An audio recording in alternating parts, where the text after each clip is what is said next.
Bem-vindos todos para mais uma transmissão ao vivo, diretamente do auditório da Estância Árvore da Vida, um evento do Instituto Vida para Todos. Estamos no meio de uma conferência, a Conferência Internacional de fevereiro de 2021. Que o Senhor nos abençoe. Já começou nos abençoando, que o Senhor nos abençoe até o final, com a sua palavra, a sua revelação. Tema geral desta conferência é a Igreja, coluna e base da verdade. Chegamos à mensagem 7. Autor, apóstolo Paulo, a primeira parte. Leitura da Bíblia, primeira Epístola de Paulo ao Timóteo, capítulo 1, versículos 1 e 2, e segunda Epístola de Paulo ao Timóteo, capítulo 1, versículos também de 1 a 2.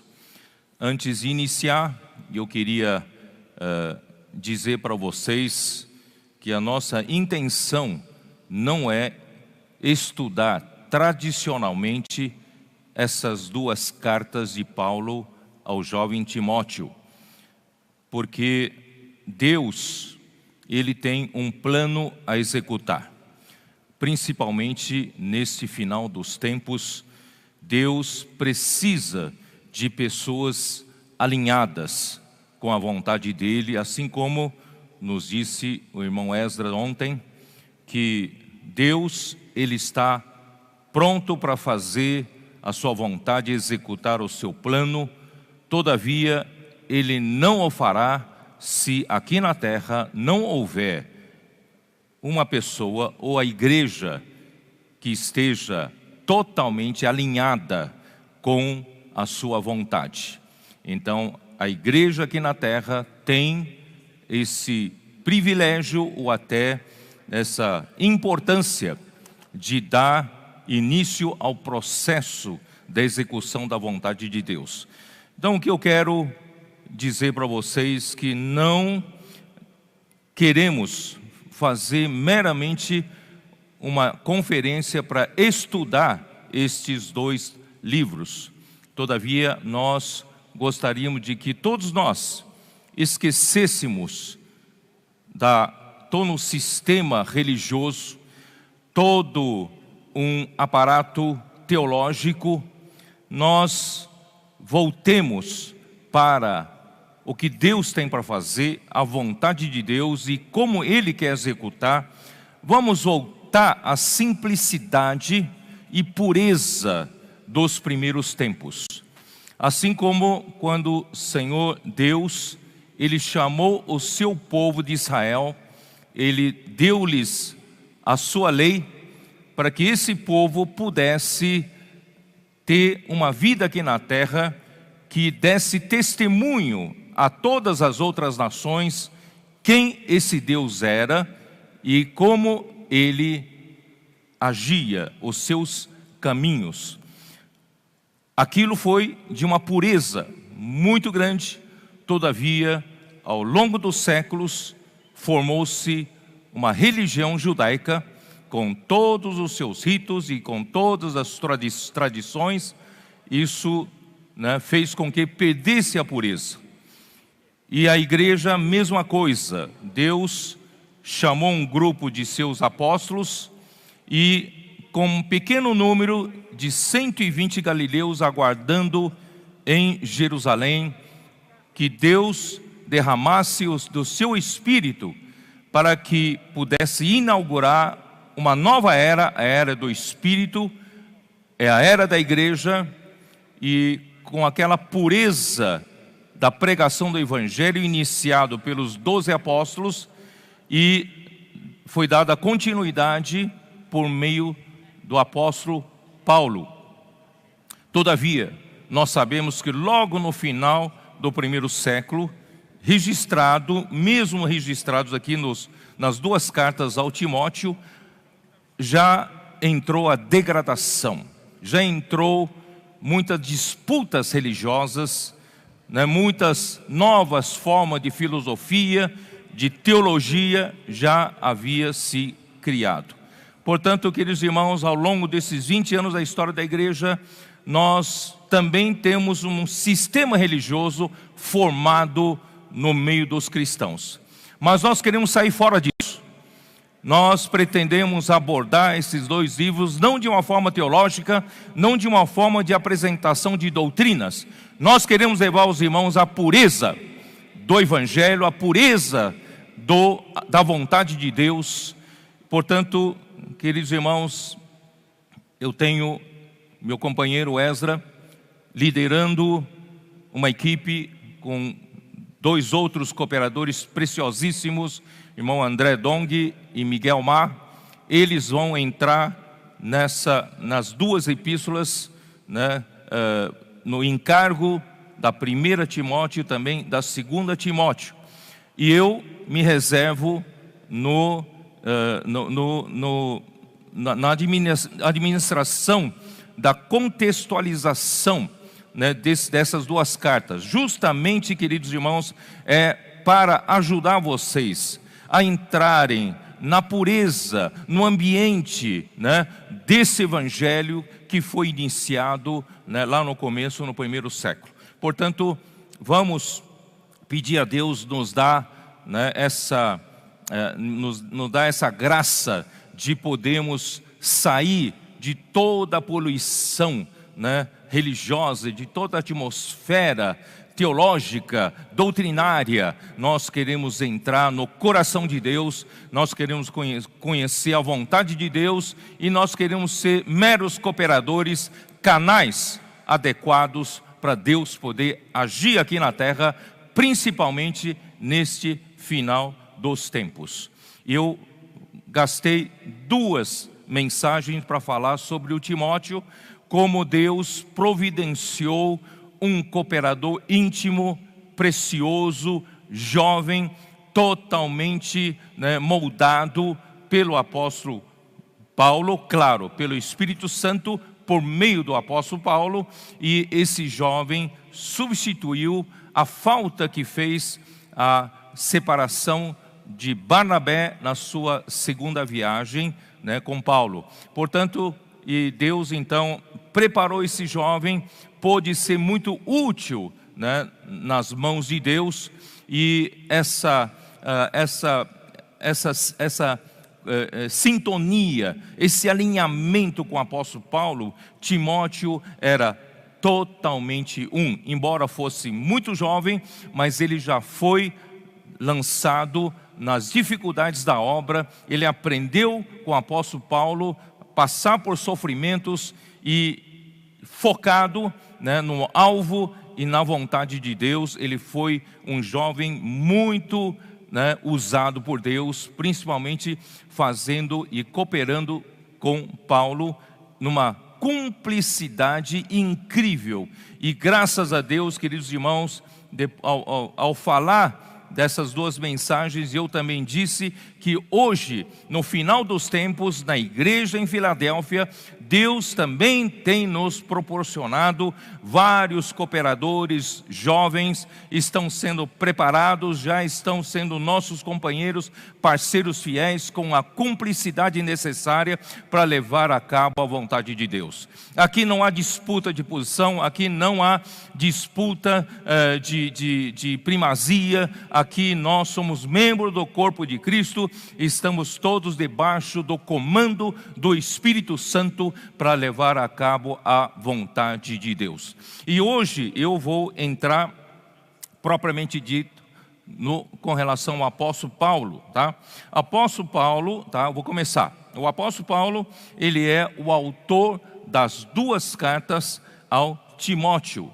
A primeira carta deve ter sido escrito por volta do ano 65 depois de Cristo. No ano 65, na era presente, após o seu primeiro aprisionamento. Vocês sabem que Paulo, por acusações dos judeus, né, ele foi quase morto em Jerusalém, mas o comandante Lísias salvou-o de ser morto e o conduziu para Cesareia, onde ficou preso por 2 anos. E os judeus intentaram matá-lo, pedindo a sua volta para Jerusalém para ser julgado, e no caminho eles haviam armado um complô para matar a Paulo. Então Paulo sabia desse complô, soube desse complô e apelou para César e foi para Roma, foi levado para Roma.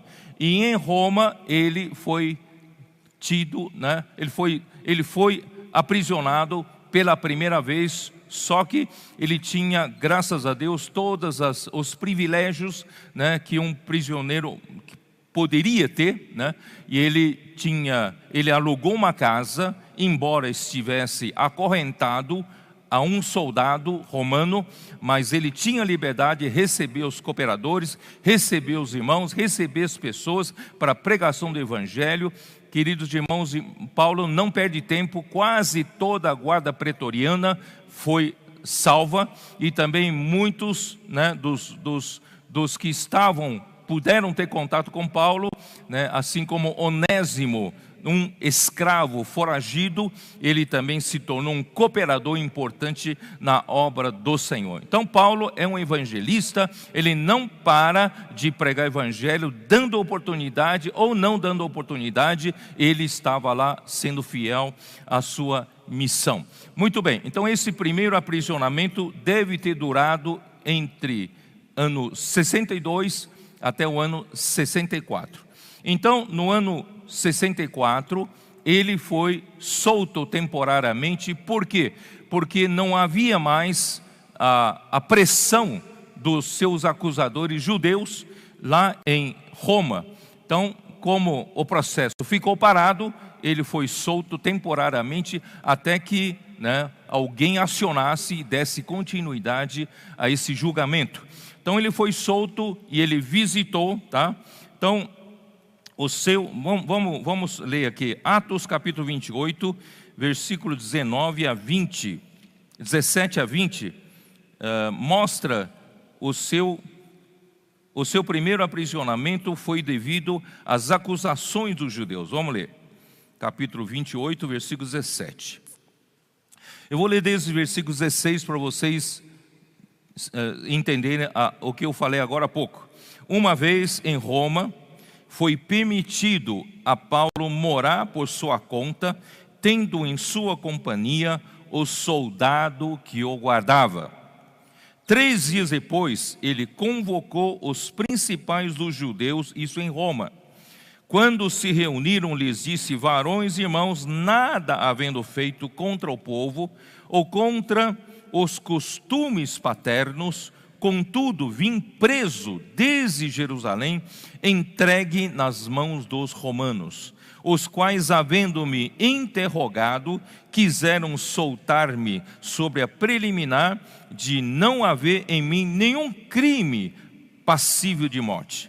Diante da oposição dos judeus, senti-me compelido a apelar para César, e não tendo eu, porém, nada de que acusar minha nação, certo? Portanto, essa foi a pressão da acusação dos judeus, é que Paulo foi preso, e no seu primeiro aprisionamento ele pôde fazer muitas coisas ali, escreveu 4 cartas maravilhosas da Bíblia, que é Éfeso, Colossenses, Filipenses e Filemão.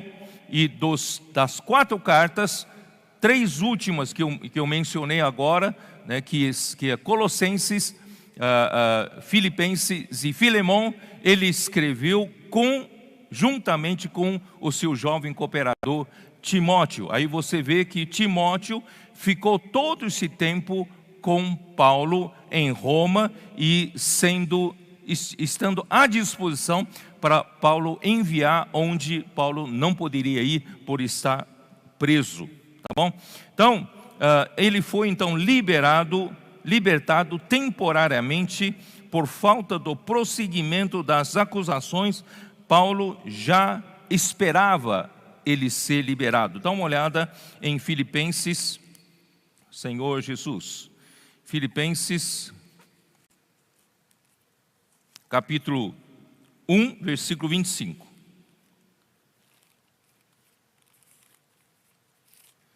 Filipenses 1, 25, como diz: e convencido disto, estou certo de que ficarei, quer dizer, ficará vivo, e permanecerei com todos vós para o vosso progresso e gozo da fé. Então ele já havia predito que ele iria sair, ainda se encontrar com os filipenses. Capítulo 2, versículo 24.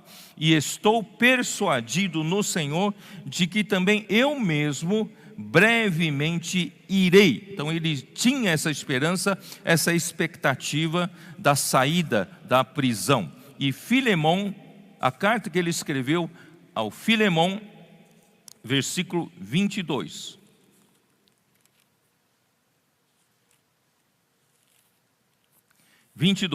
Diz assim: e ao mesmo tempo prepara-me também pousada, pois espero que por vossas orações vos serei restituído. Então Paulo, ele foi restituído, foi libertado da prisão, primeiro aprisionamento, e ele foi libertado e ele visitou Éfeso.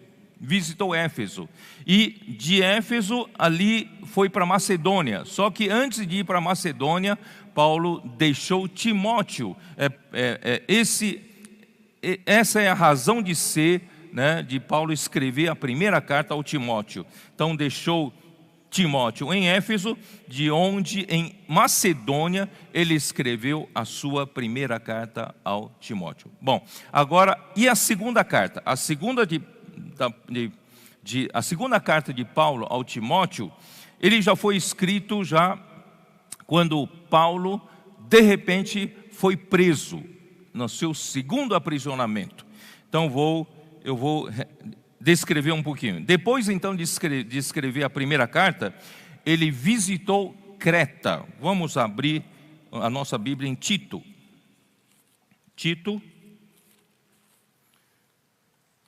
capítulo 1, versículo 5. Por esta causa te deixei em Creta, deixou Tito em Creta, para que pusesses em ordem as coisas restantes, bem como em cada cidade constituísses presbíteros conforme te prescrevi. Então de Creta, Paulo foi para Nicópolis. Isso está em Tito 3, versículo 12. Nicópolis: quando te enviar a Temas ou Tíquico, apressa-te a vir até Nicópolis ao meu encontro. Estou resolvido a passar o inverno ali. Então ele foi para Creta e foi para Nicópolis, depois de ter deixado Timóteo em Éfeso. Depois ele mesmo passou por Macedônia, foi para Creta e foi para Nicópolis, e onde escreveu a carta a Tito. De lá ele foi para Troade. Isso está em 2 Timóteo, capítulo 4, versículo 13. Dá uma olhada. Quando vieres, traze a capa que deixei em Troade, em casa de Carpo, bem como os livros, especialmente os pergaminhos. Então ele passou por Troade e depois finalmente foi para Mileto, versículo 20. Erasto ficou em Corinto, quanto a Trófimo deixei o doente em Mileto, tá? Então ele passou por todos esses lugares. Subitamente, apóstolo Paulo foi preso por ordem do imperador Nero como um prisioneiro comum. Queridos irmãos, o segundo aprisionamento era totalmente diferente do primeiro. O primeiro, por ele ter passado por todas aquelas circunstâncias da quarta viagem a Roma, o comandante que o conduzia, que era responsável por ele, viu que ele realmente era um homem de Deus, e toda a guarda o tratava bem. E Paulo então teve um privilégio de alugar uma casa, ficar numa prisão, né, domiciliar. Todavia, a segundo aprisionamento já é por ordem do imperador, né, romano, Nero. Ele não foi preso com nenhum privilégio. Ele foi preso como um malfeitor. Talvez você não tenha atinado para isso, né? Isso está em 2 Timóteo 2:9. Dá uma olhada. 2 Timóteo, na sua segunda carta ao Timóteo, capítulo 2, versículo 9, Paulo diz assim: pelo qual estou sofrendo até algemas como malfeitor. Contudo, a palavra de Deus não está algemada. Então, nosso Senhor Jesus, né, permitiu que Paulo passasse por esse momento de extremo sofrimento, mas Paulo, ele ainda procurava pregar o Evangelho. A palavra de Deus não está algemada. Queridos irmãos, eu queria que vocês entendessem, né, esse ambiente. É importante, irmãos, não queremos passar doutrinas. Nós queremos que os irmãos se ambientem na pureza, né, para que nós possamos prosseguir até a vinda do Senhor nessa pureza. Esse amor pelo Evangelho, amor em fazer a vontade do Senhor. Somos a sua igreja, não somos uma escola teológica. Nós estamos aqui para executar a vontade de Deus. 2 Timóteo capítulo 4, versículos 10 e 11, mostra que ele, nesse momento da segunda prisão, não teve nenhum privilégio. Antes, ele estava só. Não tinha liberdade de reunir seus cooperadores, reunir, né, as pessoas, mas ele estava muito só. E capítulo 4, versículo 10 a 12 diz assim: porque Demas, tendo amado o presente século, me abandonou, e se foi para Tessalônica. Crescente foi para a Galácia, Tito foi para a Dalmácia. Somente Lucas está comigo. Somente Lucas está comigo. Quer dizer, todos o abandonaram, e os seus cooperadores fiéis, alguns estavam no campo trabalhando, e Lucas, só Lucas, ficou com Paulo no segundo aprisionamento. Portanto, ele escreveu essa segunda carta ao Timóteo, provavelmente por volta do ano 67, já próximo do seu martírio, da sua morte, tá bom?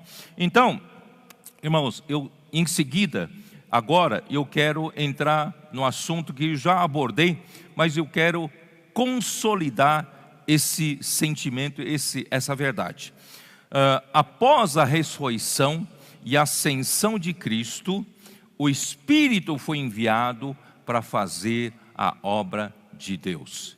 Embora muitos saibam disso em doutrina, em ensinamento, mas eu quero que os irmãos tenham a percepção de que hoje realmente o Espírito Santo foi enviado para fazer a sua obra, tá? Então, vamos ver aqui, ó. Primeiro eu preciso explicar, antes de falar sobre isso, eu preciso explicar a questão de, alguns me perguntam, né? Mas afinal de contas, por exemplo, vou citar um exemplo, em Romanos 8, quando era muito jovem ainda, logo no começo, havia um instituto que nos perseguia. E eu me reuni com 2 diretores desse instituto, e percebendo que eles tinham dificuldade de aceitar de que Cristo vivia nos crentes, vivia dentro, né, dos crentes. Para eles é apenas o Espírito Santo e não Cristo, não o Pai, é o Espírito Santo. Então eu li esses versículos para eles, perguntei para eles, certo? Capítulo 8 de Romanos, aqui diz assim, versículo 9: Vós, porém, não estáis na carne, mas no Espírito, se de fato o Espírito de Deus habita em vós. Ora, o Espírito de Deus habita em nós. Esse é um fato, é uma verdade. Deus é Deus, mas Ele tem o seu Espírito habitando em nós. E em seguida ele fala assim: e se alguém não tem o Espírito de Cristo, esse tal não é dele. Então nós temos o Espírito de Deus, nós temos o Espírito de Cristo, certo? Se porém Cristo está em vós, não só temos o Espírito de Cristo, nós temos o próprio Cristo habitando em nós. Você assim crê? Amém? O Espírito de Deus habita em nós, o Espírito de Cristo habita em nós e Cristo habita em nós. Se, porém, Cristo está em nós, o corpo, na verdade, está morto por causa do pecado, mas o Espírito é vida por causa da justiça. Se habita em vós o Espírito daquele que ressuscitou a Jesus dentre os mortos, esse é o Pai. E esse mesmo que ressuscitou a Cristo Jesus dentre os mortos, vivificará também o vosso corpo mortal por meio do seu Espírito que em vós habita. Esse Espírito aqui é o terceiro da Trindade. Queridos irmãos, nós temos o Espírito do Pai, temos o Espírito de Cristo habitando em nós, nós temos o Espírito Santo que habita em nós, nós temos o próprio Cristo que habita em nós. Aleluia! Mas o que eu vou explicar daqui para frente é que nosso Senhor Jesus, depois de ter feito todo o seu trabalho como filho, como homem, como Jesus, como Cristo, Deus o ressuscitou e Deus o gerou como filho primogênito. O homem Jesus se tornou filho primogênito de Deus, e Deus o alçou à sua direita, acima de toda potestade, poder, autoridade, domínio, nome. Ele está acima. E Deus Pai disse-lhe, isso está em Salmo 110, versículo 1: assenta-te à minha direita, até que eu ponha os teus inimigos por estrado dos seus pés. Então, e a outra versão, King James atualizada, diz: assenta-te à minha direita e aguarda. Agora é a vez do Espírito. Você aguarda. Queridos irmãos, então fica difícil nós entendermos, afinal de contas, Cristo está aguardando lá no céu ou Cristo está em nós? Não fica difícil entender? Então, irmãos, graças a Deus, nosso Deus, Ele é Deus. Ele é Deus, tanto que Ele é Deus, irmãos, que a nossa mente humana não consegue compreender. Então Ele teve de nos dar uma ilustração. Eu já ouvi muitas ilustrações, mas eu sempre gosto de ilustração que a própria Bíblia dá, o próprio Deus nos dá. Isso está em Deuteronômio capítulo 8. Vamos lá.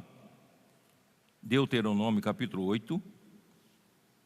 Senhor Jesus.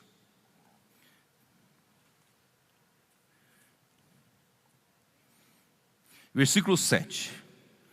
Porque o Senhor teu Deus te faz entrar numa boa terra, aleluia, terra de ribeiros de águas, de fontes, de mananciais profundos, que saem dos vales e das montanhas. Fisicamente nós conseguimos entender, quando nós temos uma boa terra, nós compramos uma terra boa, a terra boa geralmente possui montanhas e possui vales e possui fontes de água,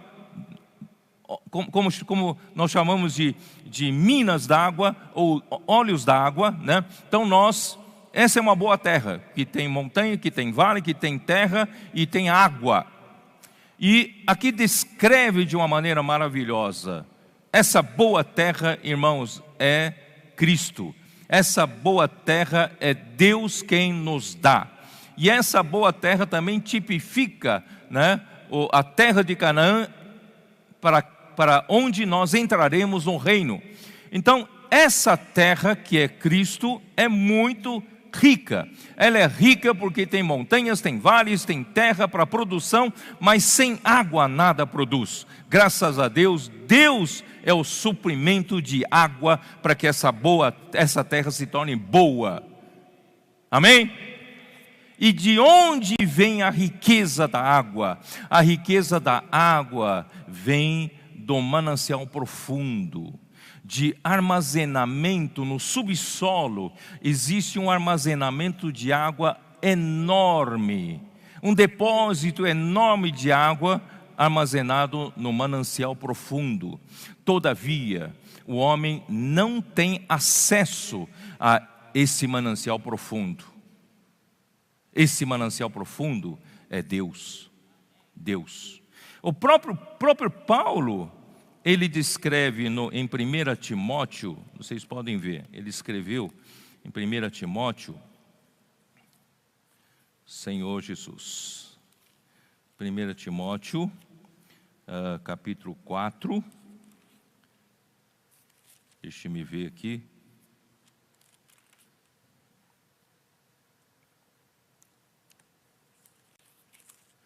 Perdão, capítulo 6, 1 Timóteo, capítulo 6, versículo 16. Ele diz assim: o único que possui imortalidade e que habita em luz inacessível, a quem alguém jamais viu, nem é capaz de ver, a ele honra e poder eterno. Amém?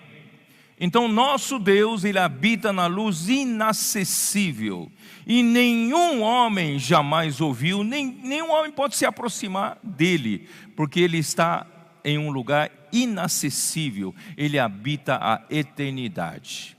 Mas, queridos irmãos, Deus precisava alcançar o homem com a sua riqueza. Deus precisava alcançar você e eu, que tanto precisamos dele. E um dia, esse manancial profundo veio até nós. Um dia, Jesus aqui nasceu. Jesus é esse canal de água, de ligação do manancial profundo com a superfície da água. Ele se tornou a fonte d'água, se tornou a mina d'água, se tornou olho d'água, para poder aflorar essa riqueza toda que Deus tem lá no profundo, em lugar inacessível ao homem. Jesus trouxe Deus até o homem, e o Verbo se fez carne, habitou entre nós, cheio de graça e de verdade. Jesus morreu, ressuscitou, está no céu, aguardando o quê? Aguardando a igreja, aguardando eu e você, para terminar o processo da execução da vontade de Deus. Por isso ontem, irmão Esdras estava com o coração apertado. Deus depende de você, Deus depende de mim, Deus depende da sua igreja. Portanto, irmãos, é perda de tempo de ficar discutindo doutrinas. Vamos para a prática. Vamos executar a vontade de Deus, sem poluição religiosa. Ó Senhor Jesus, o Espírito foi enviado para operar na igreja. A igreja sozinha não consegue fazer nada. Então Deus mandou o Espírito. Amém? O Espírito é o ribeiro. Nós perdemos o trem da história. Não nascemos na época de Jesus, 2000 anos atrás. Mas esse Jesus, que ele foi elevado ao céu, Deus mandou outro Consolador. E esse outro Consolador é o Espírito da realidade. Ele veio com a missão de encher a sua igreja de toda a realidade divina. Deus não quer apenas te dar uma verdade bíblica como um ensinamento teológico. Deus quer encher você de sua própria realidade, de tudo que Deus é. Deus é a única verdade nesse universo. Todo o resto é mentira, é falsidade, um ambiente criado por Satanás, que ele é o pai da mentira. Mas, irmãos, graças a Deus nós temos a igreja. E na igreja nós temos o Espírito.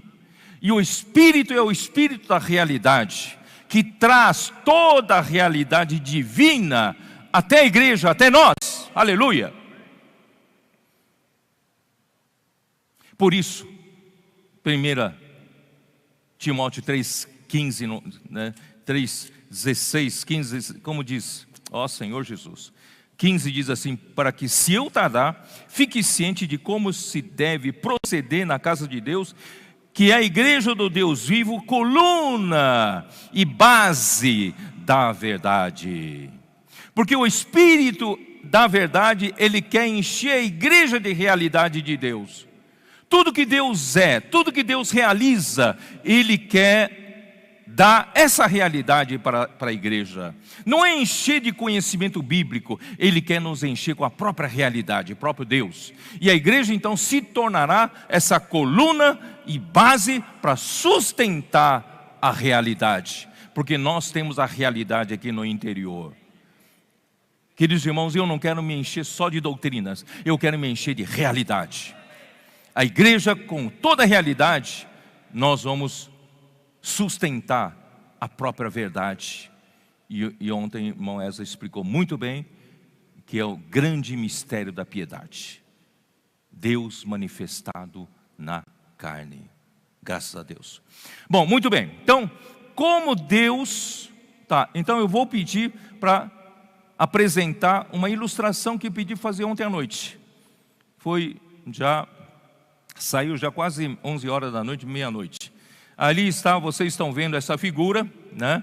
Eu não vou nem virar para ver, porque, né, vocês sabem.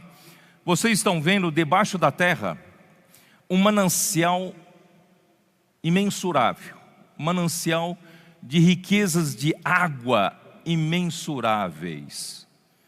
E Deus é esse manancial. Mas o homem que vive na superfície não tem acesso a essa riqueza de águas. Mas graças a Deus, um dia, Cristo, ele se humilhou, se rebaixou, ele tomou a forma da figura humana, o Verbo se encarnou aqui na terra. Deus se fez um homem, trouxe essa riqueza do manancial profundo até a superfície. Esse canal que liga a superfície é o Filho, é Jesus Cristo. Deus o Pai é o manancial profundo, e a fonte é o Filho, é Cristo. Aleluia!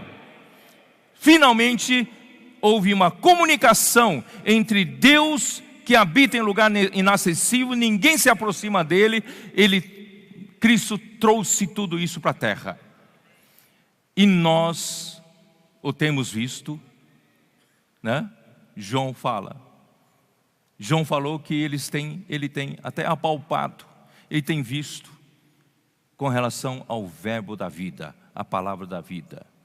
Mas, e para quem perdeu a história, perdeu o trem da história, nasceu em outras épocas, depois disso, graças a Deus, quando Jesus, ele foi morto, Deus o ressuscitou, Deus o elevou ao terceiro céu, Deus mandou o Espírito. E o Espírito é o ribeiro de água, ribeiro de água. Então vou usar essa figura para explicar para vocês o mistério da Trindade. Mistério da Trindade. Queridos irmãos, Deus, ele é um só.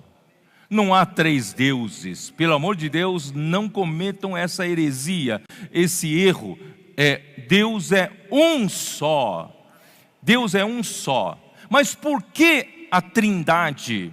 Por que o Pai, o Filho e o Espírito? Por quê? é justamente, irmãos, é para que Deus pudesse operar para fazer essa riqueza de água chegasse até o homem e alimentasse o homem ao longo dos séculos. Vocês estão vendo? Então, o Pai é um manancial profundo, não temos acesso a ele. O Filho trouxe esse manancial profundo como a fonte até nós, até ao homem.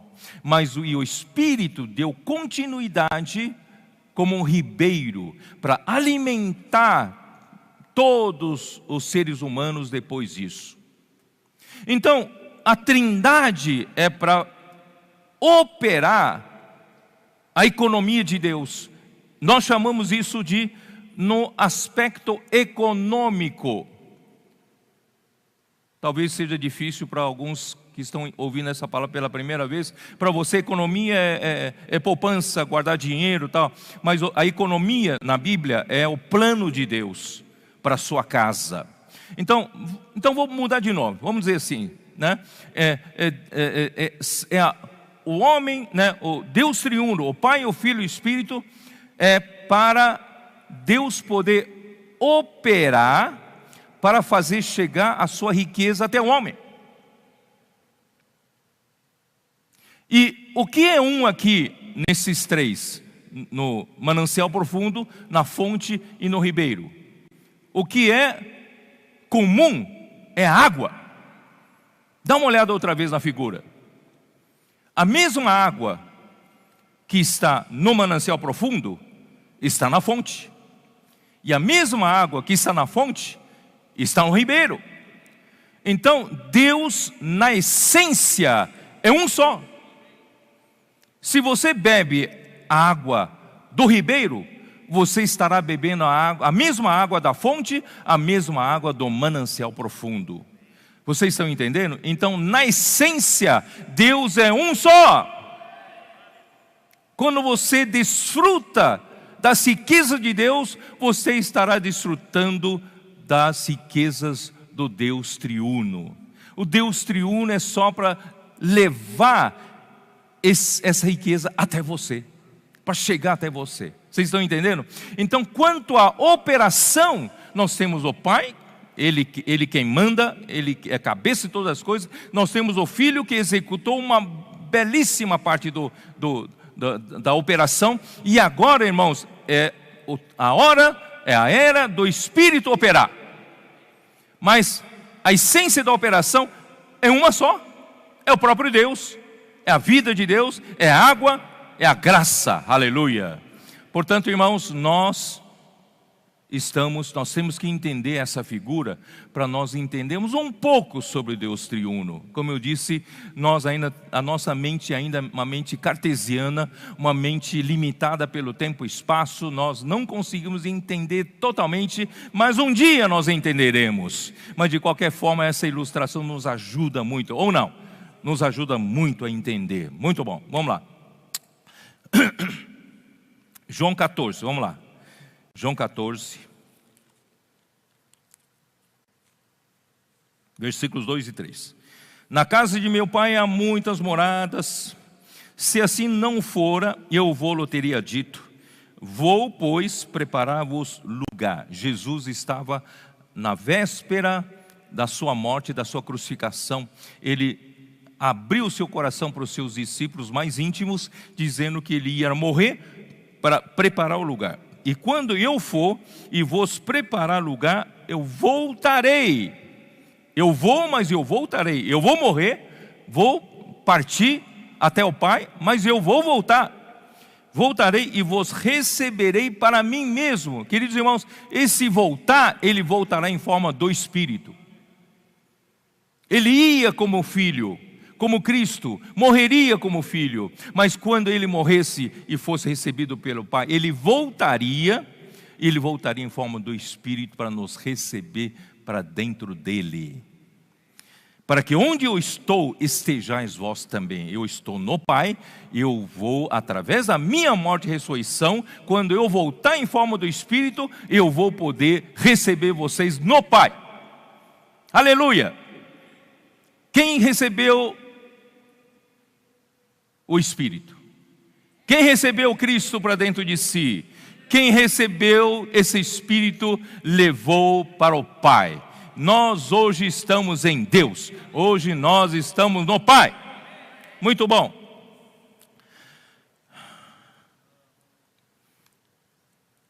João 14,16. Eu rogarei ao Pai, e Ele vos dará outro Consolador, a fim de que esteja para sempre convosco. O Espírito da realidade, esse outro Consolador, que o Pai enviaria, porque o Filho, o Cristo, pediria ao Pai. Porque o Filho, Cristo, não quer deixar a igreja órfã. Cristo partiria para o Pai. Mas a igreja não pode ficar órfã. Então ele ia rogar ao Pai para enviar outro Consolador. E esse outro Consolador, irmãos, é o Espírito da realidade. Os 2 livros de Timóteo, irmãos, está cheio de trabalhar de Deus para a realidade, para a verdade. Então, eu rogarei o Espírito da realidade, que o mundo não pode receber, porque não o conhece. Vós o conheceis. Ué, se o Espírito ainda não havia vindo, como os discípulos conheciam?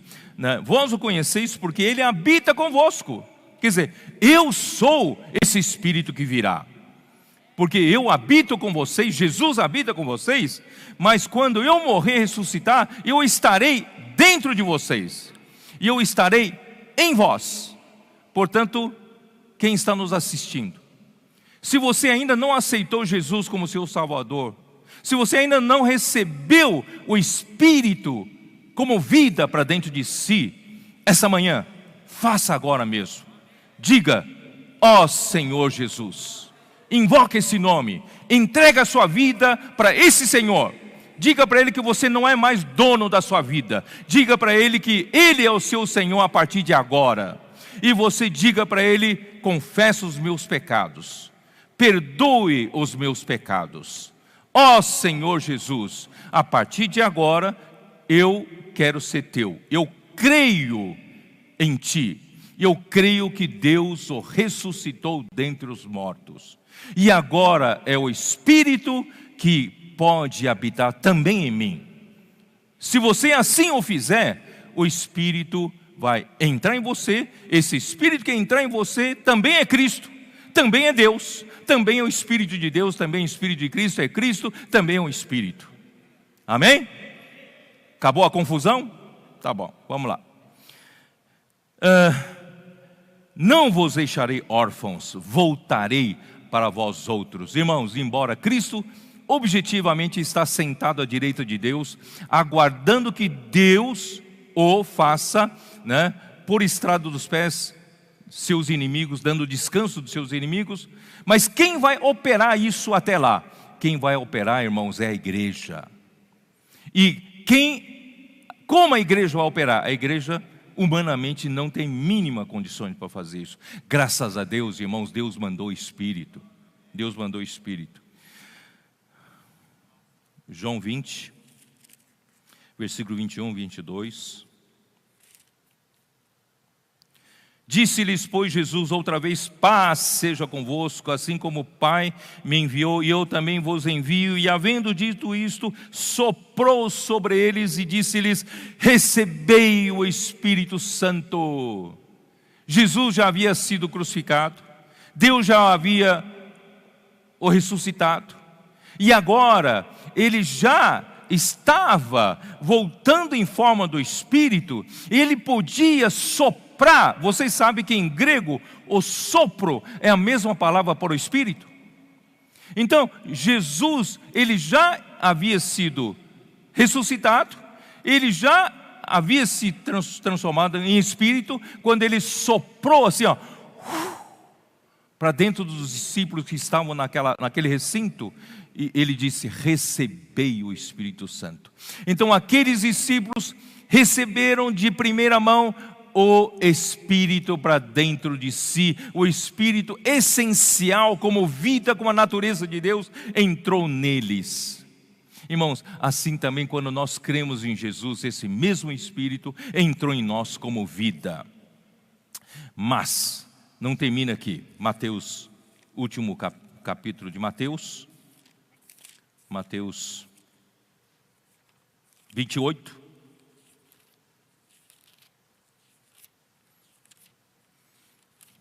Calma que ainda vou falar sobre Paulo, tá? Versículo 18. Jesus, aproximando-se, falou-lhes e dizendo: toda autoridade me foi dada no céu e na terra. Irmãos, Jesus já tem toda a autoridade do céu e da terra. Ide, portanto, essa é a palavra para a igreja. Ide, portanto, fazei discípulos de todas as nações, batizando-os em nome do Pai, do Filho e do Espírito Santo, ensinando-os a guardar todas as coisas que eu vos tenho ordenado, e eis que estou convosco todos os dias até a consumação do século. Irmãos, essa é a grande missão da igreja. Nós recebemos essa missão e nós temos que saber que essa missão é a missão mais importante da igreja. Qual é? É ir e fazer discípulos de Jesus no meio de todas as nações e batizando-os para dentro do Deus triuno, em nome do Pai, do Filho e do Espírito Santo, e ainda não só isso, ensinando. Por isso que o evangelho que Paulo pregava era o evangelho completo, esse evangelho que nós temos que pregar, não só ir na rua, levar as pessoas a serem salvas. Nós queremos, irmãos, levar as pessoas para a casa de Deus, para viver a vida da igreja, e ali nós ensinamos a guardar tudo que o Senhor nos tem ordenado. E o Senhor, é interessante, e eis que estou convosco. Jesus não está à direita de Deus, mas, irmãos, essencialmente Deus é um só. Jesus está conosco todos os dias, estará conosco todos os dias da nossa vida.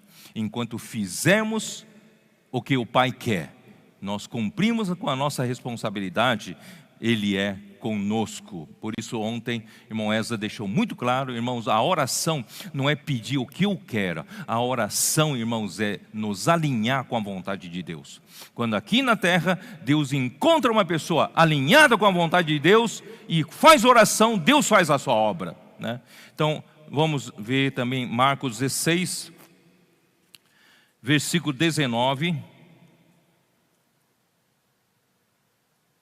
Ou antes, 14, vou ler 14. Finalmente apareceu Jesus aos 11, quando estavam à mesa, e censurou-lhes a incredulidade e dureza de coração, porque não deram crédito aos que o tinham visto já ressuscitado. E disse-lhes: ide por todo o mundo e pregai o evangelho a toda a criação. Portanto, irmãos, esse ano de 2021, vamos restaurar esse encargo?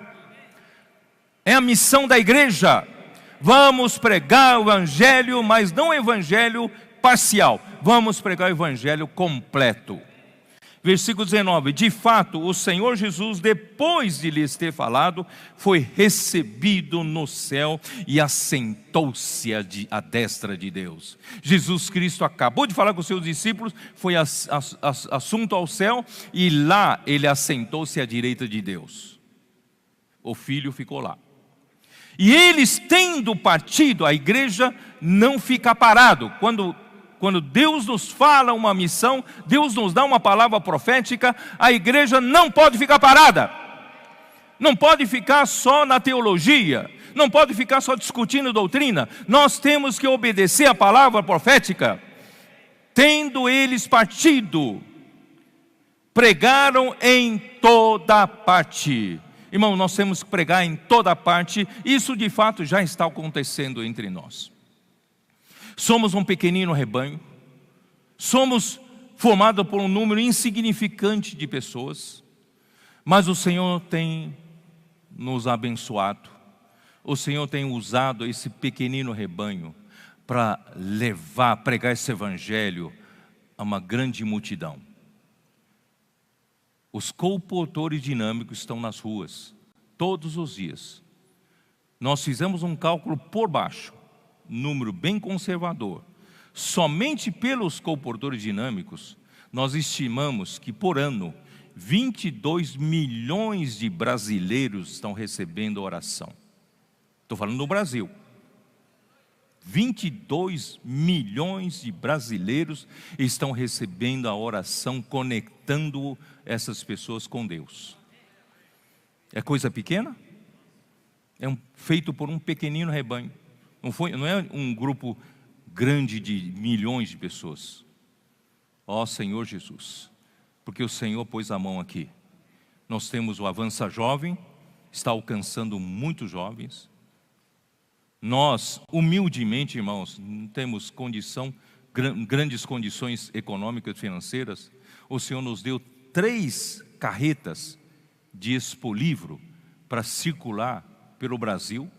E sem falar que na reação imediata dos países de língua espanhola, no Paraguai, no Chile, né, na Argentina, imediatamente eles também fizeram expolivro para circular. Queridos irmãos, Deus tem nos abençoado.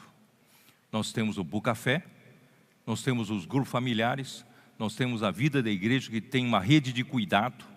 E agora é a vez da igreja receber essas pessoas para serem cuidadas.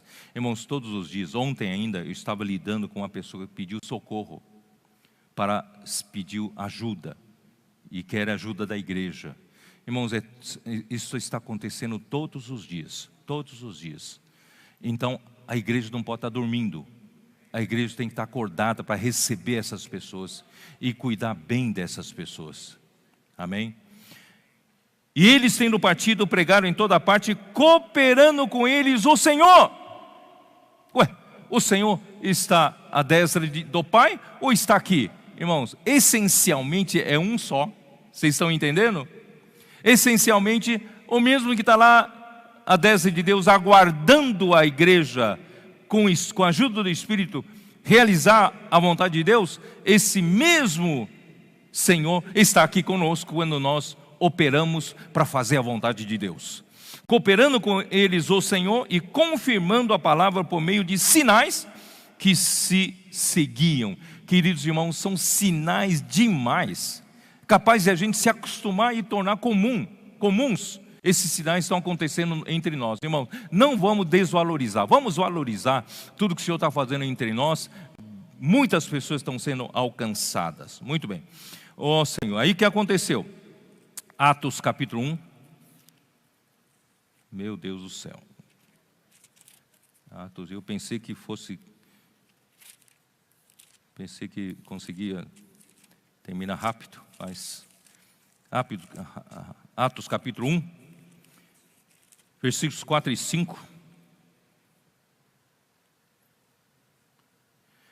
Jesus, comendo com eles, depois da ressurreição, determinou-lhes que não se ausentassem de Jerusalém, mas que esperassem o quê? Aqueles 120 galileus que deveriam permanecer em Jerusalém, deveriam estar orando, aguardando a promessa do Pai. E qual é a promessa do Pai? Qual é a promessa do Pai? É a promessa do Espírito. Jesus Cristo se foi, mas Deus não nos deixou órfãos. Deus iria mandar, Deus prometeu mandar. Graças a Deus, irmãos, Deus prometeu mandar e cumpriu a promessa. Essa promessa do Pai é o Espírito Santo, porque João, na verdade, batizou com água, mas vós sereis batizados com o Espírito Santo não muito depois desses dias. E isso aconteceu no capítulo 2 de Atos, irmãos, versículo 1. Ao cumprir-se o dia de Pentecostes, estavam todos reunidos no mesmo lugar. De repente, veio do céu um som como de um vento impetuoso e encheu toda a casa onde estavam assentados, e apareceram distribuídas entre eles línguas como de fogo, pousou sobre cada um deles, e todos ficaram cheios do Espírito Santo e passaram a falar em outras línguas, segundo o Espírito lhes concediam que falassem. Irmão, o importante é você notar que Deus cumpriu a sua promessa, mandou o Espírito Santo. e batizou a sua igreja, formada primeiramente pelos crentes judeus, com o Espírito. Colocou o Espírito, abraçou o Espírito para dentro do Espírito, abraçou a igreja para dentro do Espírito. Isso é batizar. Queridos irmãos, nós somos abraçados pelo Espírito, fomos batizados. 1 Coríntios 12, para você entender melhor se batizar. 1 Coríntios 12, versículos 12 e 13. Senhor Jesus. Desculpe gastar esse tempo aqui, mas é importante vocês entenderem. Porque assim como o corpo é um e tem muitos membros, e todos os membros, sendo muitos, constituem um só corpo, assim também com respeito a Cristo. Irmãos, Cristo, Ele reproduziu em nós, a sua igreja, um corpo, e nós somos membro desse corpo. Se o Espírito não tivesse nos batizado, não tivesse nos acolhido, não tivesse nos recebido para dentro deles, irmãos, nós nunca seríamos um corpo. Não sei se vocês entenderam. Nós seríamos salvos individualmente, soltos, mas graças a Deus fomos batizados pelo Espírito Santo. Fomos abraçados pelo Espírito Santo e nós fomos formados um só corpo. Somos muitos irmãos, mas somos membros do mesmo corpo, porque Ele nos batizou no Espírito. Porque em um só Espírito todos nós somos batizados. Aqui explica como é que nós nos tornamos membros de um só corpo. Porque em um só Espírito todos nós somos batizados em um corpo, quer judeus, quer gregos, quer escravos, quer livres, a todos nós foi dado de beber de um só Espírito.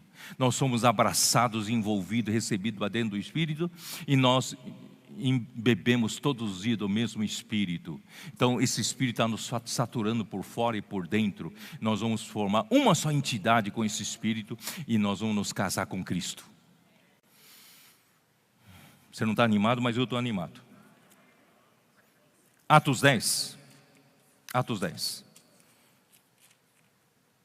Vocês podem perceber que há um fogo aqui dentro de mim, mas não sei explicar, eu não sei como passar para vocês. Atos 10, 44, 47. Ainda Pedro falava essas coisas quando caiu o Espírito Santo sobre todos os que ouviam a palavra, e os fiéis eram da circuncisão que vieram. Os fiéis que eram da circuncisão que vieram com Pedro admiraram-se, porque também sobre os gentios foi derramado o dom do Espírito Santo, pois ouviram falando em línguas, engrandecendo a Deus. E então perguntou a Pedro: porventura pode alguém recusar a água para que não sejam batizados esses, sendo como nós, assim como nós receberam o Espírito Santo? E ordenou que fossem batizados em nome de Jesus Cristo. E então lhes pediram que permanecesse com eles por alguns dias. Irmãos, aqui foi inaugurada a entrada dos não-judeus que creram em Jesus, na casa do Cornélio. Na casa do Cornélio foi pela primeira vez batizados os crentes não-judeus.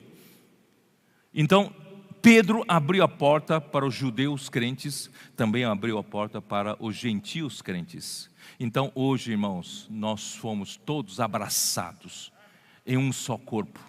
Somos membros de um só corpo, quer judeu, quer grego, quer brasileiro, quer chinês. Nós somos todos, queridos irmãos, membros do mesmo corpo, porque fomos batizados pelo Espírito Santo. Gálatas capítulo 3. Eu não pretendia gastar tanto para falar sobre isso, viu, irmãos? Mas o Espírito me fez detalhar um pouquinho mais, tá? Então, eu tenho que ser fiel ao Espírito, tá bom? Capítulo 3, versículo 27.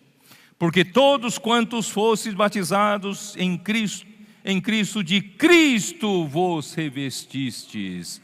Nós somos batizados pelo Espírito, fomos revestidos do Espírito, fomos envolvidos pelo Espírito, mas aqui diz que nós somos revestidos de Cristo. Aleluia, é um só, Deus é um só. Nós fomos envolvidos por Cristo, fomos envolvidos pelo Espírito. Nós somos membros de Cristo. Amém. Senhor Jesus. Então, apóstolo Pedro,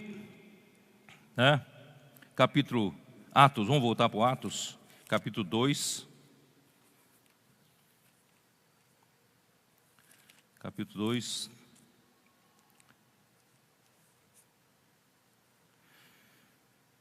Versículo 33.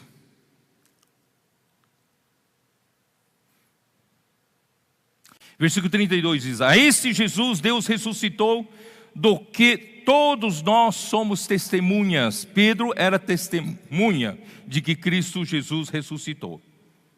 Exaltado, pois, à destra de Deus. Ele já foi exaltado à direita de Deus, tendo recebido do Pai a promessa do Espírito Santo, derramou isto que vedes e ouvis. Vocês entenderam? Jesus Cristo fez a sua parte no plano de Deus, na operação de Deus. Ele agora está à direita de Deus, aguardando.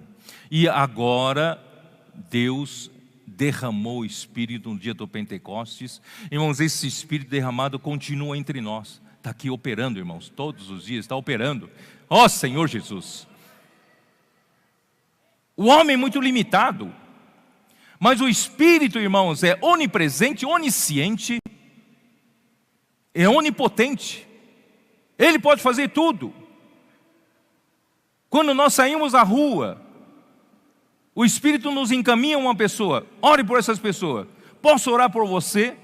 Quando você ora com essa pessoa disse: hoje de manhã acordei com um pressentimento que Deus ia falar comigo hoje. E Deus mandou você. Quem que faz essa operação? Você é capaz de fazer? Você trabalha na vida das pessoas? Você nem conhece.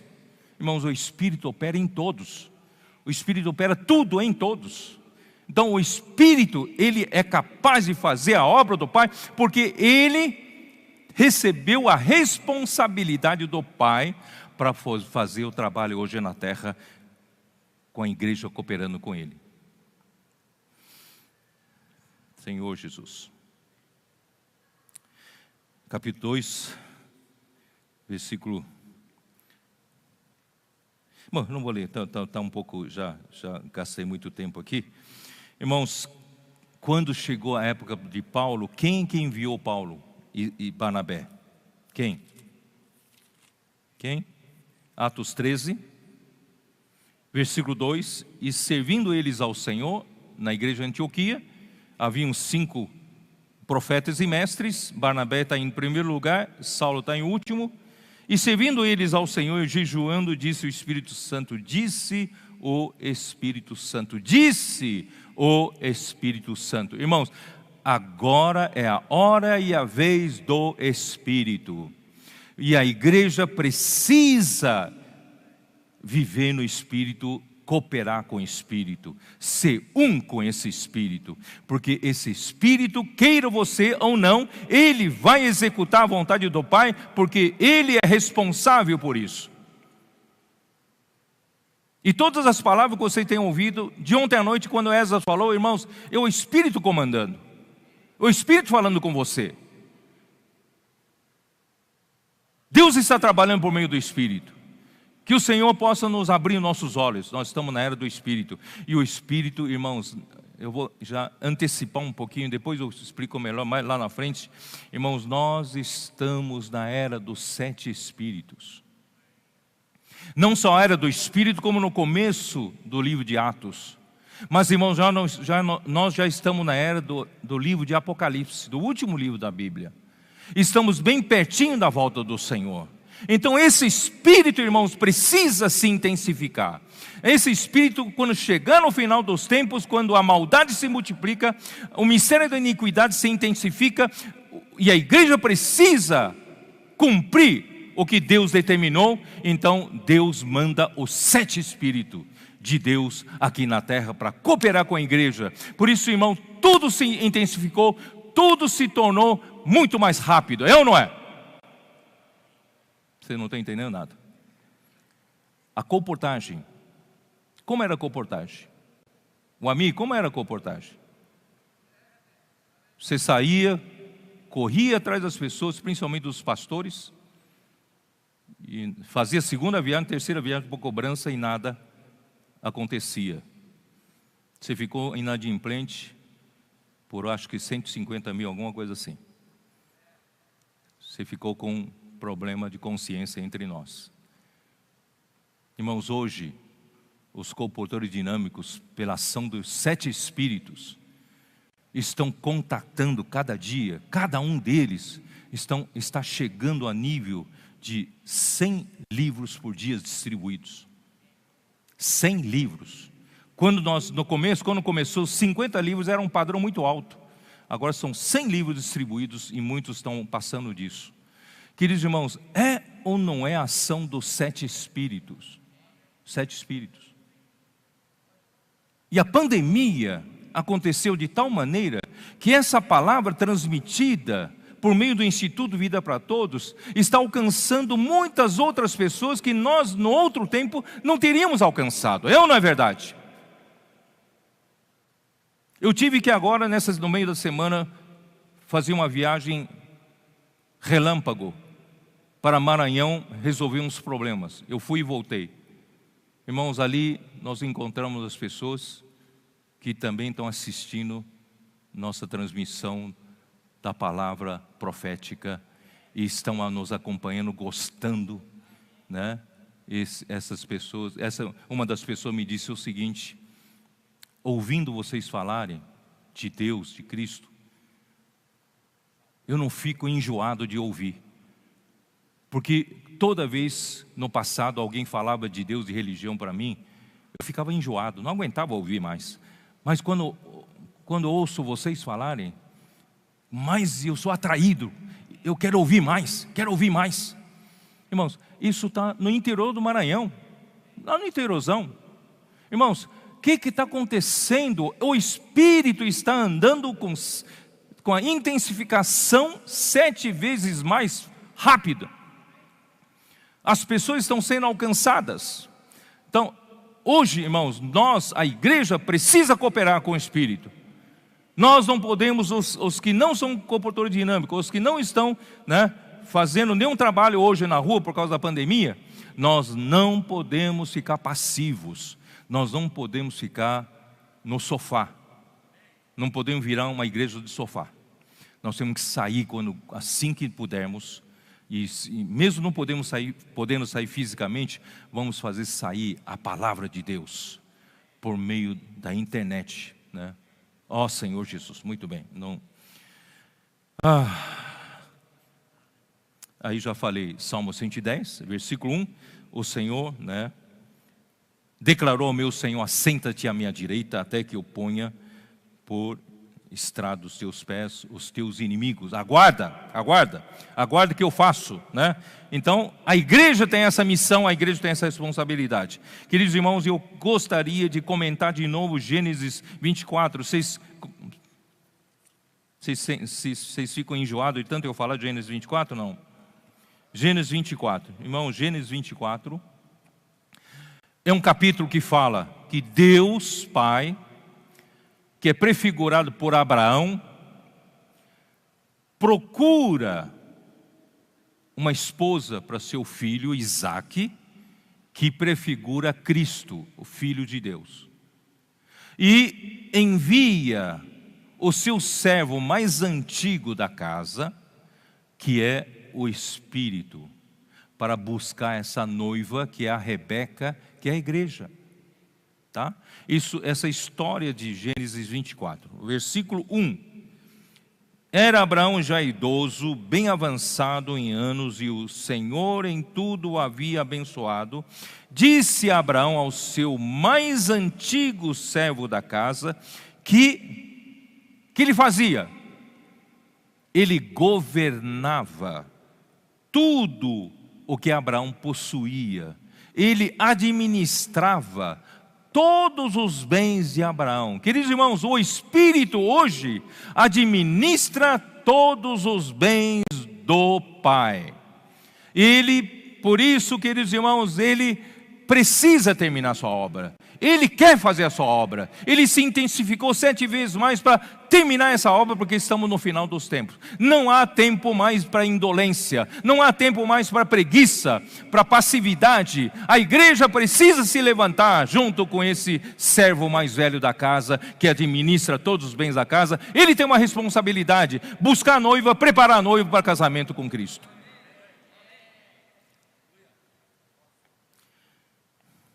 Versículo 5, disse-lhe o servo: talvez não queira a mulher seguir-me. Talvez o Espírito fala, talvez a igreja não entenda que eu fui encarregado para buscar a noiva.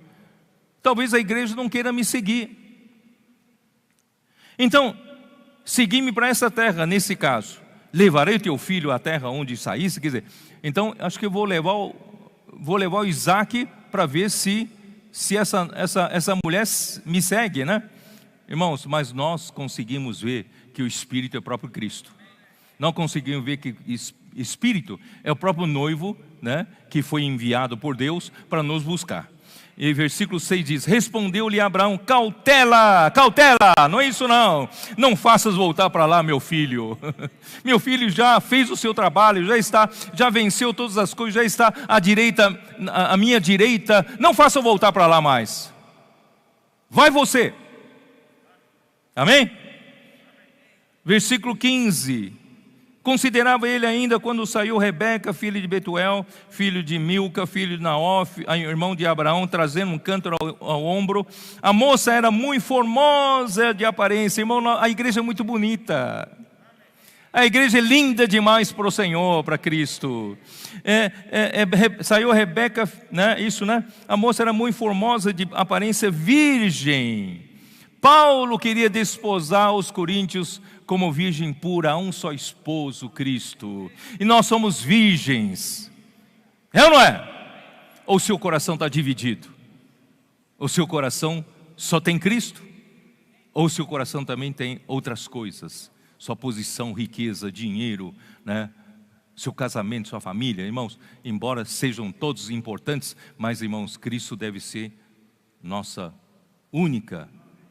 o único objetivo de vida. Ó Senhor Jesus. E que mais? Quando chegar, eu gostei muito do versículo 60. Dá uma olhada no versículo 60.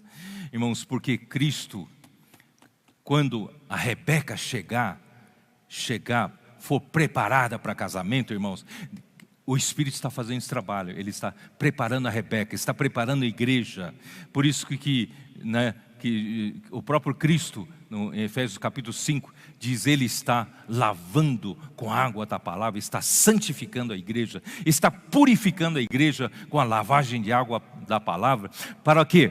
Para preparar, apresentar para si mesmo uma igreja, uma noiva sem mácula, sem defeito, né? Essa igreja gloriosa será apresentada a Cristo para casar-se. Então, esse é o trabalho. Só que, irmãos, nosso trabalho, irmão, não é só nos casar com Cristo lá no céu. Depois do casamento tem uma tarefa mais importante, que é terminar com a rebeldia aqui na terra, terminar com o governo humano que está em oposição a Deus, né, onde Satanás reina, controla, ele é o príncipe desse mundo. Nós vamos acabar com a festa dele.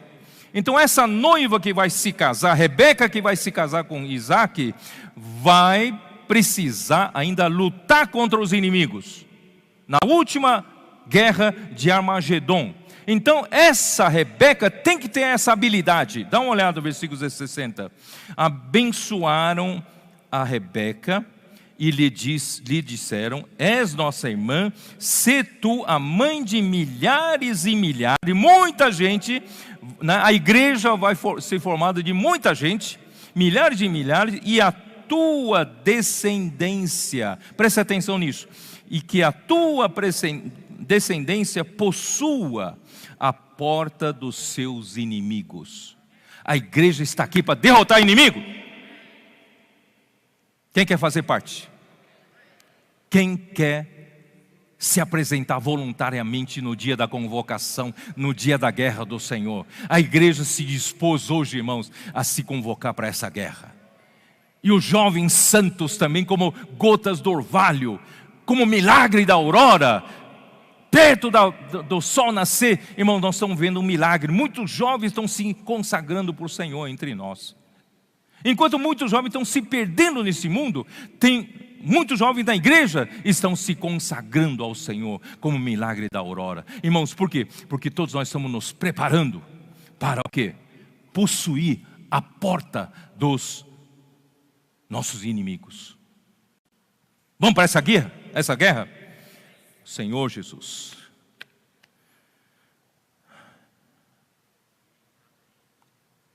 Bom, vou ter que falar um pouco de Paulo, certo? Vamos lá, vamos falar um pouco de Paulo. Vamos falar da origem de Paulo. Vamos falar do seu nascimento, da sua criação. Eu vou terminar hoje por aqui, não vou terminar todo o esboço feito, não dá tempo, mas vou terminar assim, tá? Mas é só para vocês entenderem, queridos irmãos, nós estamos no meio de um processo para Deus fazer a sua vontade. E o estudo desses 2 livros, irmão, não é para aumentar conhecimento bíblico na tua cabeça, é para preparar você para fazer a vontade de Deus.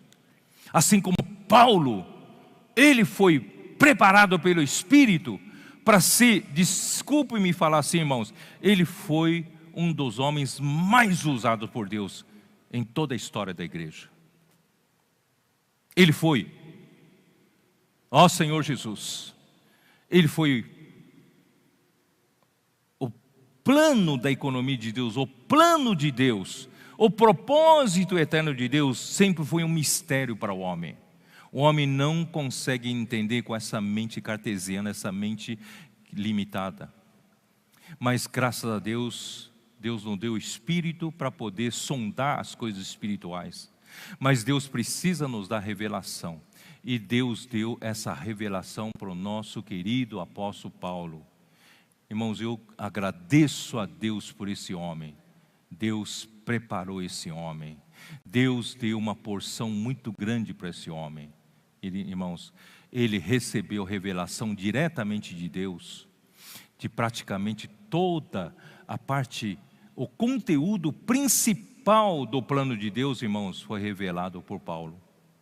Eu não posso dizer que o ensinamento dos apóstolos são só o ensinamento de Paulo, não posso dizer isso, mas pelo menos posso dizer, irmãos, a parte principal de toda a economia de Deus, a parte principal do plano de Deus, do que Deus quer executar aqui na terra, os mistérios da salvação de Deus, irmãos, foi revelado por meio de Paulo. Esse homem é importante demais. E esse homem, não só isso, irmãos, esse homem tem a sua vida e obra, depois da sua conversão, descritos em detalhes na Bíblia, nos deixando um modelo. Acho que em 1 Timóteo, vamos dar uma olhada, acho que em 1 Timóteo, fala assim. Não, o Ezra também passou um pouco do tempo, né? Então me dá direito também, né?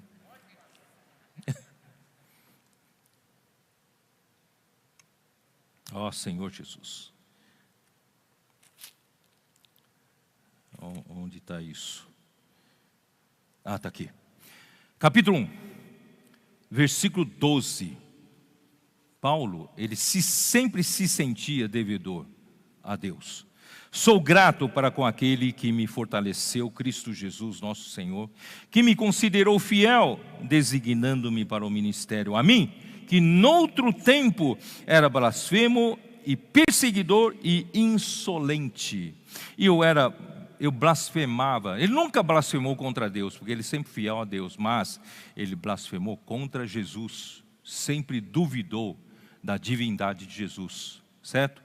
E ele foi perseguidor da igreja, ele foi insolente, quer dizer, alguém desrespeitoso com tudo que Deus está fazendo aqui na terra.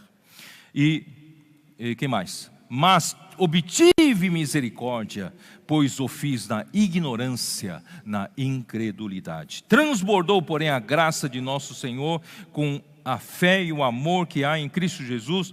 Fiel é a palavra e digna de toda aceitação, que Cristo Jesus, veio ao mundo para salvar os pecadores, dos quais eu sou o principal. Irmãos, essa visão, esse sentimento, mantinha Paulo humilde. Mantinha sempre humilde. Ele se achava em dívida com Deus, porque ele perseguiu a igreja violentamente.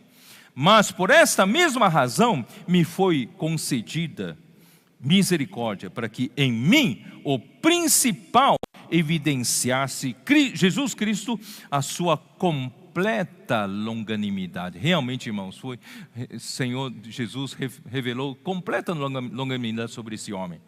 E servisse eu de modelo a quantos hão de crer nele para a vida eterna. Irmãos, eu gostei dessa palavra modelo. Apóstolo Pedro foi muito registrado nos primeiros capítulos de Atos. Mas depois de um certo tanto, não houve mais registro, somente aparece nas epístolas dele. Apóstolo João também, sempre muito discreto, juntamente com Paulo nos primeiros tempos. Ele aparece nos seus escritos, né, depois. Mas quem teve a vida e a obra detalhadas na terra, só tem um, o apóstolo Paulo. Estou certo ou não? Se você olhar aqui em toda a Bíblia, só tem um homem que detalha rapidamente sua origem, né? A sua perseguição à igreja, mas depois começa a detalhar a sua conversão, daí para frente, o seu serviço até a sua morte. Irmãos, ele nos serve de modelo. Queridos irmãos, no final dos tempos, Deus nos faça a todos tomar ele como nosso modelo. Sem ambição, sem busca de enriquecimento, sem busca de fã-clube, não é?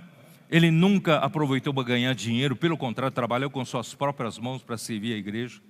Irmãos, essa pureza, essa dedicação, essa entrega, esse martírio, essa libação, irmãos, nós precisamos tomar essa vida como modelo. Queridos irmãos, se a gente não tiver esse modelo sendo vivido no meio de nós, não seremos capazes de cumprir o que falta fazer até a vinda do Senhor. Por isso, irmãos, eu tinha falado no ano passado, ano retrasado, que os níveis, né, de maturidade, os níveis de unidade, justiça, santificação, glória, irmão, precisam aumentar, os níveis precisam aumentar. E quanto mais aumenta, irmão, nós precisamos de um modelo para aumentar. O modelo é o modelo da vida do apóstolo Paulo. O Senhor me permita falar desse jeito. Eu tomo a vida e a obra dele como meu modelo para servir ao Senhor. Tá? Então Romanos 11, rapidamente. Romanos 11, vou falar só esse começo. Senhor Jesus, já são 11h30 quase, né? Romanos 11, versículo 1. Romanos 11, 1. Pergunto, pois, terá, porventura, Deus rejeitado o seu povo? De modo nenhum. Porque eu também sou israelita, da descendência de Abraão, da tribo de Benjamim. Deus não rejeitou o seu povo, a quem de antemão conheceu. Ou não sabeis o que a Escritura refere a respeito de Elias, como insta perante Deus contra Israel, dizendo: Senhor, mataram teus profetas, arrasaram teus altares, só eu, né, fiquei e procuram tirar-me a vida. O Senhor falou: reservei para mim 7.000 homens que não dobraram os joelhos diante de Baal. Amém? Vamos procurar esses 7.000 homens. Amém? Filipenses 3, é o livro que eu gosto demais. Filipenses 3, versículo 5. Circuncidado ao 8º dia da linhagem de Israel, da tribo de Benjamim, hebreu de hebreus, quanto à lei, fariseu, quanto ao zelo, perseguidor da igreja, quanto à justiça que há na lei, irrepreensível. Irmãos, esse era Saulo, né, na verdade.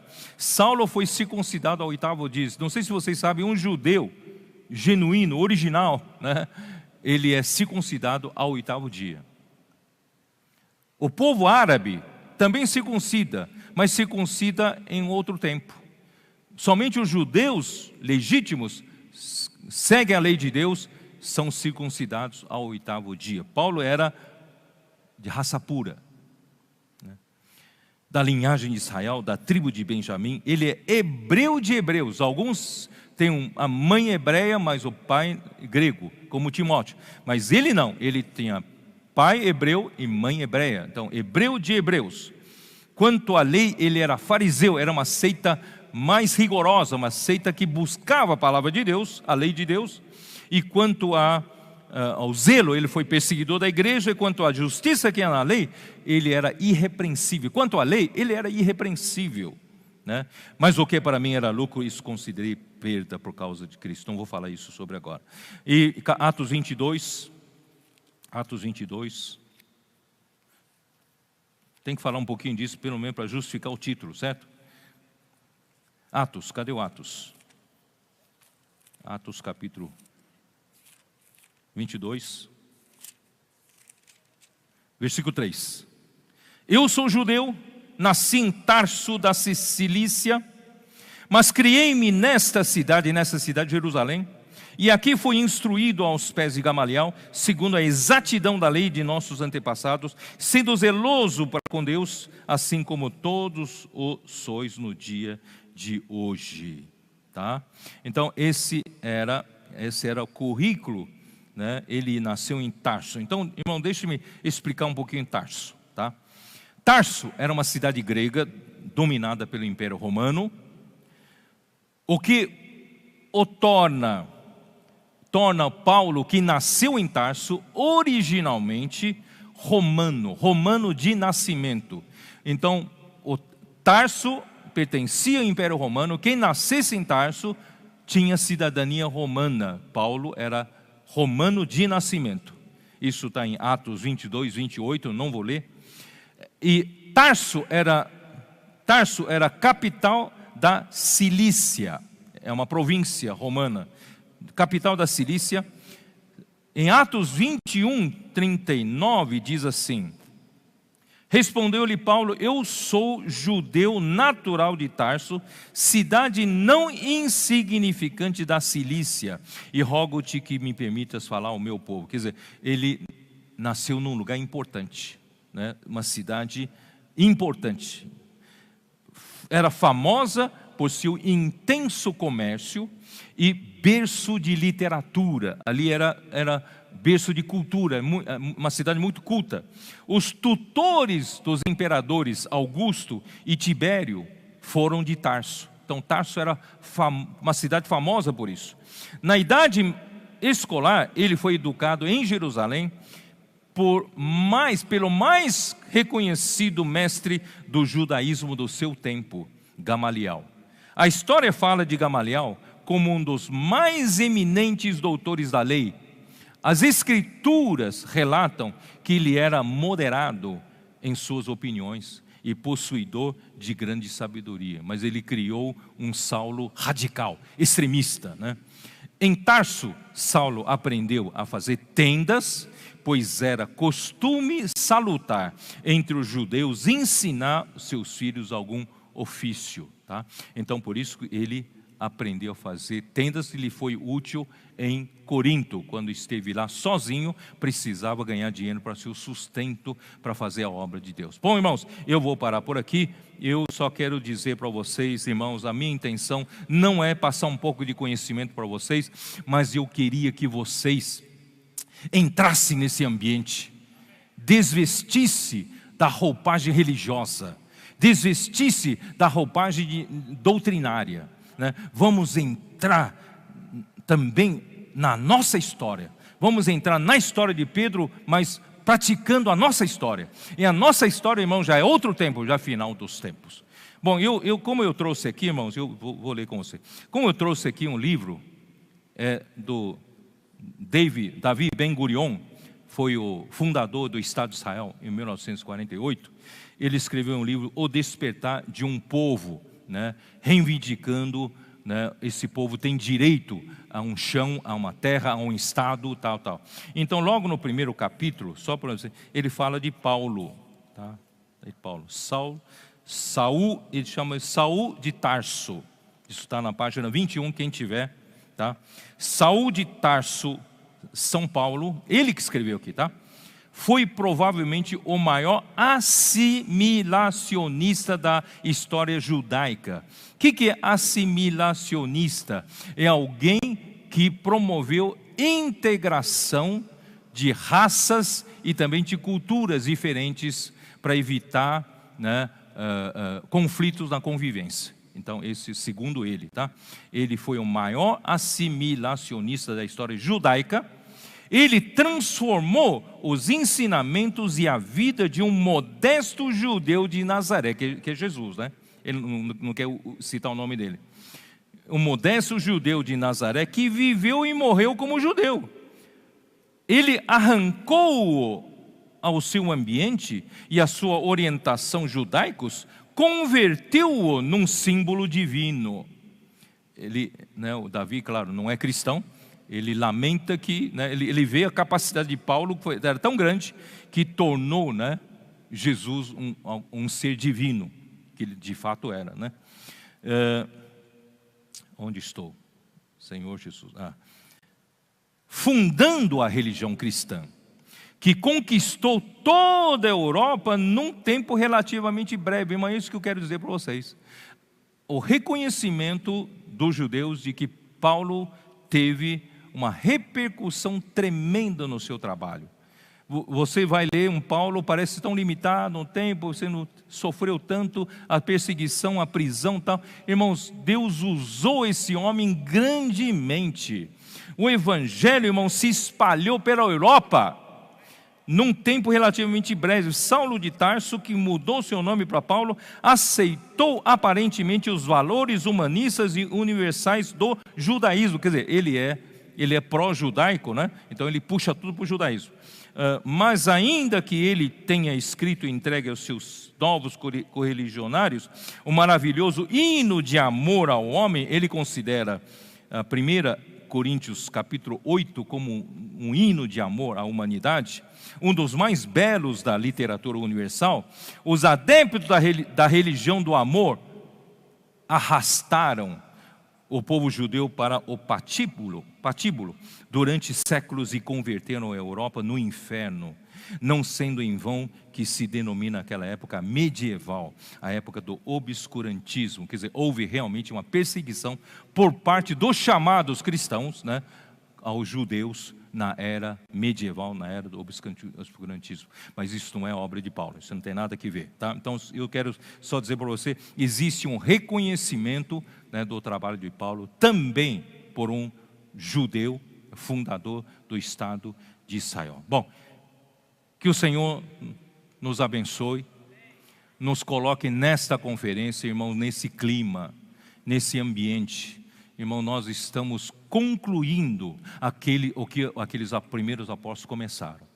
E logo depois de apóstolo Paulo, depois do apóstolo João, queridos irmãos, já no tempo de apóstolo Paulo, nós vemos em 1ª e 2ª Timóteo, a degradação começou a entrar na igreja.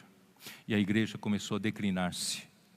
Final do 1º século, 2º século, até que afundou na era da igreja em Tiatira. Deus então começou a restaurar um pouco com a igreja em Sardes, mas ficou por ali. Deus não teve muito caminho. E Deus usou no século XVIII uma centelha da igreja em Filadélfia ali, rejeitando toda sorte de nicolaísmo, de hierarquia na igreja, tratando uns aos outros apenas como irmãos. E século XIX e século XX começou a se consolidar. E século XXI, irmãos, a igreja em Filadélfia está consolidada entre nós. Irmãos, não vamos voltar atrás. Vamos seguir adiante. Vamos conserva-os o que tens. Vamos conservar, irmãos, essa pureza do começo. Vamos conservar esse amor ao evangelho do começo. Vamos conservar, irmãos, essa entrega, sacrifício, libação, oferecendo a nossa própria vida, irmãos, por libação, para Deus poder completar o que lhe falta fazer aqui na terra. O tempo se abrevia, está chegando. Nós, Senhor, precisamos da igreja. E a igreja, por meio do Espírito, vai realizar o seu trabalho. Nós vamos ser a noiva de Cristo, e nós vamos ser essa guerreira de Cristo, e terminando com toda a rebeldia aqui na terra, entregar o reino de volta para Cristo, e Cristo no final do milênio entregará o reino a Deus Pai. Deus abençoe a todos. Jesus é o Senhor. Amém.